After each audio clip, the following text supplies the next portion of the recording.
एक तरफ जहां इंडिया और चाइना की नजदीकियां बन रही है, दूसरी तरफ ही इंडिया पे अभी हाल फिलहाल में 50% का टैरिफ मारा गया था ट्रम्प की तरफ से, जिससे हमें लगा था कि हमारी जीडीपी ग्रोथ में काफी बड़ा डिफरेंस आएगा, काफी लॉसेस होंगे, काफी चीजें होंगी।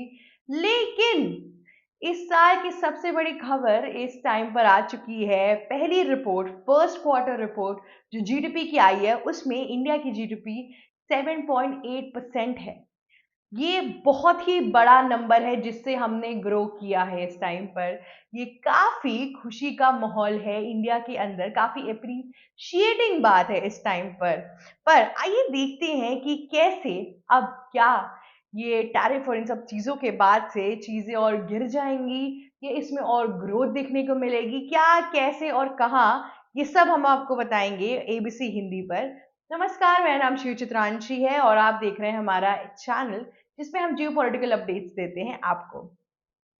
आइए बात करते हैं कि मोदी का जो पावर पैक प्लान था, जो पीएम मोदी ने सोचा था, जैसे उन्होंने फाइनेंस को हैंडल किया था एंड एवरीथिंग, वो काफी हद तक अच्छा रिजल्ट ला के दिखा रहा है। इस टाइम पे 7.8% काफी बड़ा नंबर है, जिसकी हमें अपेक्षाएं बिल्कुल भी नहीं थी। हमारे डोमेस्टिक मैन्युफैक्चरिंग जो है उस पर काफी काम किया गया है। हमारा एक बड़ा मार्केट, जहां हमने लोगों के लिए मार्केट खोला, कंट्रीज के लिए मार्केट खोला, उस पे काफी हद तक चीजें और इम्प्रूवमेंट्स देखने को मिल रही हैं। दूसरी ओर बात करते हैं कि कैसे अब जो हम पे 50% टैरिफ लग चुका है, सिर्फ इसलिए क्योंकि हम रशियन ऑयल खरीदते हैं, इसका क्या असर आने वाला है आगे की जीडीपी ग्रोथ के ऊपर। सबसे पहली चीज कि अगर आप देख रहे होंगे कि मार्केट और सेंसेक्स पूरी तरीके से डाउन है, अभी चीजें काफी हद तक नीचे जा रही हैं। हमारी जीडीपी पे कम से कम 0.2 से लेके 0.4 का असर आ चुका है। आगे जाके 2 से 3% तक भी असर आने के अपेक्षाएं बताई जा रही हैं, पर हालांकि ये कम भी हो सकती है। हालांकि हमारे जो क्रिटिक्स हैं, जो एक्सपर्ट्स हैं, वो ये कहते हैं कि अभी हमें लॉसेस तो होंगे आने वाले टाइम में। हमारी जो थोड़ी बहुत करेंसी है, अभी जैसे हमारी करेंसी ड्रॉप हो गई काफी हद तक, उस हिसाब से हमारी करेंसी भी नीचे जाएगी, हमारा फॉरेन इन्वेस्टमेंट्स हमारे पास से हट भी सकता है।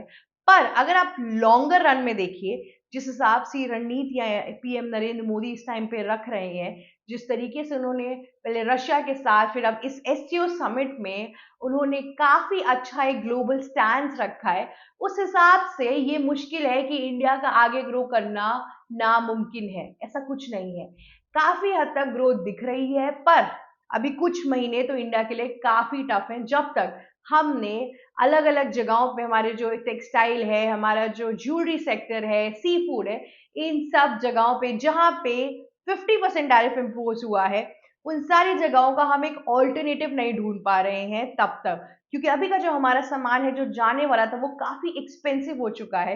यूएस में भी काफी अनरेस्ट देखने को मिल रहा था, और यूएस हमसे ये सामान लेगा इस टाइम पे।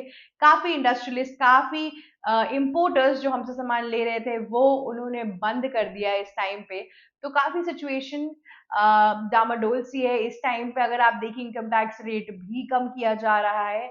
आगे जाके आरबीआई ने ये बोला है कि अगर कुछ महीनों के बाद भी चेंजेस नहीं आए, तो हमें ये जो इंटरेस्ट रेट है ये और नीचे लाना पड़ेगा। तो इन सब टाइम पे काफी हद तक अगर आप इकोनॉमिकली चीजें देखें तो बहुत हद तक इफेक्ट भी हो रही है। पर आपको मैं एक अच्छा साइड बताती हूँ इन सब चीजों का। पॉजिटिव नोट पे शुरू करते हैं अपनी दिन की शुरुआत। जी हाँ, अगर आप ध्यान से देखिए तो एससीओ समिट में सिर्फ इंडिया चाइना के साथ रिलेशन बनाने नहीं गया था। इंडिया उन सारे 20 कंट्रीज जो आए थे वहां पे, उनके साथ भी अपना एक रिलेशन बनाने गया था। अगर आप इसका पॉजिटिव साइड देखो तो इसमें आप ये समझो कि चाइना के साथ तो चलो अभी हमारे डिस्प्यूट्स हैं, हमारे चीजें हैं, पर हमारे ट्रेड हो सकते हैं जल्दी। पर अगर आप ध्यान से देखो, अगर उस पूरे समिट के दौरान बहुत सी एशियन कंट्रीज भी आई थी। इंडिया का टारगेट उन एशियन कंट्रीज पे था कि कितने लोग इंडिया की मार्केट के अंदर आ सके, इंडिया की मार्केट में इस टाइम में इन्वेस्ट कर सके। नरेंद्र मोदी ने ये प्रस्ताव, ये इन्वेस्टमेंट, ये चीजें सब कुछ सामने रखी कि कैसे हम चीज़ें थोड़े सस्ते दामों पे भी दे सकते हैं, आपको थोड़े कंसेशंस हो सकते हैं, और साथ ही साथ हमारे मार्केट में कुछ ऐसी नई चीज़ें हैं जो आपको बाहर मिलना मुश्किल है, जैसे कि हमारी चाय पत्ती, हमारा हैंडीक्राफ्ट। ये सब चीज़ें इंडिया का एक यूनिक फैक्टर है जो आपको बाहर तो मिल जाएगा पर इंडिया जैसा नहीं मिल पाएगा।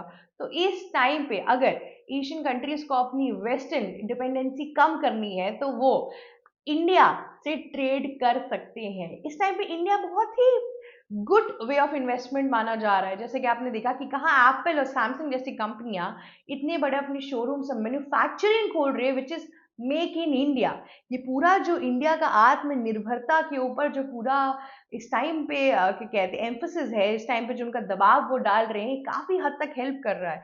एक तरफ मेक इन इंडिया एप्पल की चीजें चल रही हैं, दूसरी तरफ मारुति सुजुकी ने, अगर आपने ध्यान से देखा हो तो अभी अपनी क्या कहते हैं इलेक्ट्रिक व्हीकल निकाली है, पूरी मेक इन इंडिया है वो।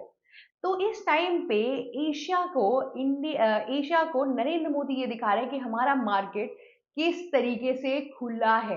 हम चाहते हैं कि फॉरेन इन्वेस्टमेंट आए। अब देखिए, इससे दो चीजों में आपको असर रहेगा। सबसे पहली चीज कि आपका ज्योग्राफिकली आप टाइम कम लगेगा।